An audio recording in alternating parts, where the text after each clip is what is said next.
We start with Premier B and Hawick's bid to get back into the top flight of club rugby in Scotland. They remain undefeated in their campaign after 3 wins and a draw by beating Edinburgh Accies 29-20 at Mansfield Park. 3 tries by Stephen Anderson, Matt Landels and Neil McComb secured them the points, with Neil Rennick booting over 4 penalties and a conversion. Reaction from Green skipper Bruce McNeil. It's another win at home and another good performance. It's 2 in the bounce. Obviously the Hawks last weekend we performed well in spells. The challenge was this week was to do the same again and just lift our game a little bit more and play maybe 80 minutes rather than 60 as what we did against Hawks. And we certainly never played 80, but we never eased off the gas.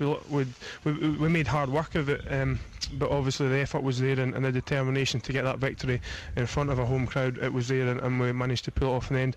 Just a little bit unfortunate not to get that winning bonus point, but it was good to keep Accies out and not let them get a point. I think it means quite a lot in the way the league's going now. Gala, Selkirk, Melrose and Jed Forest all had friendlies yesterday, with Selkirk beating Melrose 31-21 at Philip Hoch and Gala winning 43-19 at home to Jed Forest. But in Premier C, Kelso put last week's disappointing result against Selkirk behind them to beat Hillhead Jordan Hill 37-7 at Poynter Park and virtually ensure they'll be playing national rugby next season.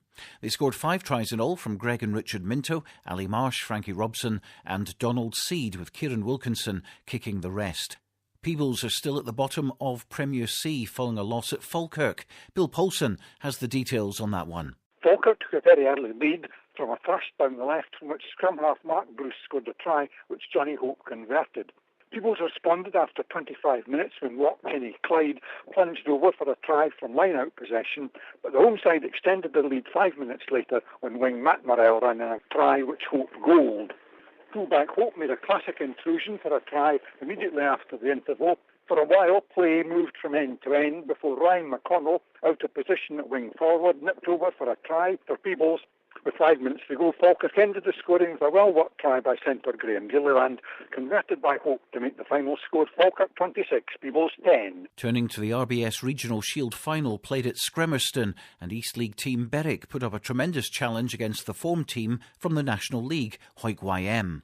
It was scoreless at the break, unusually, but we got 3 tries in the second half. 2 of them went to Hawick YM's Glyn Desport and Bruce Campbell, with Jamie Pick getting 1 for Berwick. 16-year-old Matt Douglas kicked both conversions for the Redskins and a couple of penalties to secure the Shield, and YM will now take part in the National Shield semi-final, and if they win that next month, they'll go back to Murrayfield. We hear first from Berwick head coach Lawrence Patton. The boys came out and played really well, put in a good shift. We'd sort of targeted that they like to spin the ball wide and play a lot of rugby, so we thought if we go at them hard, get up in their faces and cause as much trouble as we can, then we could have a chance, and they certainly put themselves in the right position to do it. And you went in front, of course, Jamie Pick scoring a try, making it 5-3, and you could see by the reaction what it meant to the boys. Yes, definitely. You could also hear behind us what it meant to the Hawick boys as well. So it was good. It was just a shame we couldn't sort of kick on. I mean, we had our opportunities. Once we started chasing, it was very difficult to get back. Hawick YM boss Jamie McFarlane. Berwick deserve a lot of credit for their performance today. I thought their enthusiasm, especially around the contact area, was commendable. They certainly rattled us and made it real difficult. And it took the whole 80 minutes for us to get our nose in front. I was going to say it was very unusual for a 0-0 at half-time, but the boys sort of took control in the second half. Yeah, the first half was riddled with errors pretty much. I think the conditions overhead weren't helpful. We sort of got ourselves sorted out and we were a bit more organised. We showed a little bit more composure, and that proved crucial when we managed to score the tries. You can see all 3 tries and other highlights right now from the RBS Shield final at Borders Rugby Television at bordersrugby.net, as well as the Scotland Under-20 match against France Under-20 from Netherdale, which was played on Friday night. Also online you can see all the news, photos, results, videos and rankings from yesterday. And don't forget, of course, that at 3 o'clock this afternoon, Scotland take on France at Murrayfield. It's a sellout, and of course Scotland looking for their first win in the Six Nations, and a third of the starting team are from the Borders. So we wish Lee Jones, Ross Ford, Greg Laidlaw, Jeff Cross and Stuart Hogg, who makes his first start for Scotland, the very best of luck today.